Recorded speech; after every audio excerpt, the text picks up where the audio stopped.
నమస్తే, welcome to YNC news. వాలంటీర్లను బలవంతంగా రాజీనామాలు చేయించారని నిర్మల రామానాయుడిని కలిసి తమని ఆదుకోవాలని కోరారు. ఈ సందర్భంగా ఆయన మాట్లాడుతూ, రాజీనామాలు చేయొద్దు, వీధిలో పడొద్దు అని మొత్తాకున్న మా మాటలు మీరు పట్టించుకోలేదన్నారు. బలవంతంగా రాజీనామాలు చేస్తే మాకు ఫిర్యాదు చేయాలి కానీ రాజీనామాలు చేయడం ఏంటి అని ప్రశ్నించారు.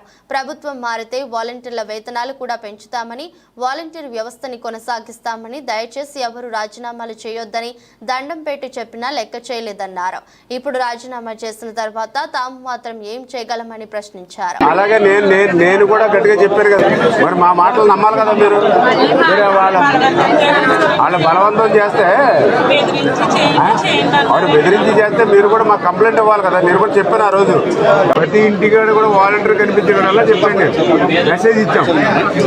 రాజీనామా చేసి వచ్చారు, ఇప్పుడు ఏం చెప్తాం మనం?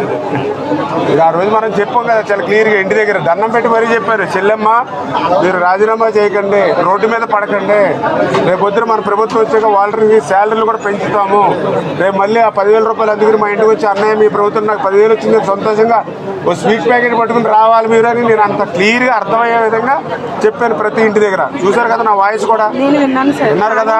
విన్నప్పుడు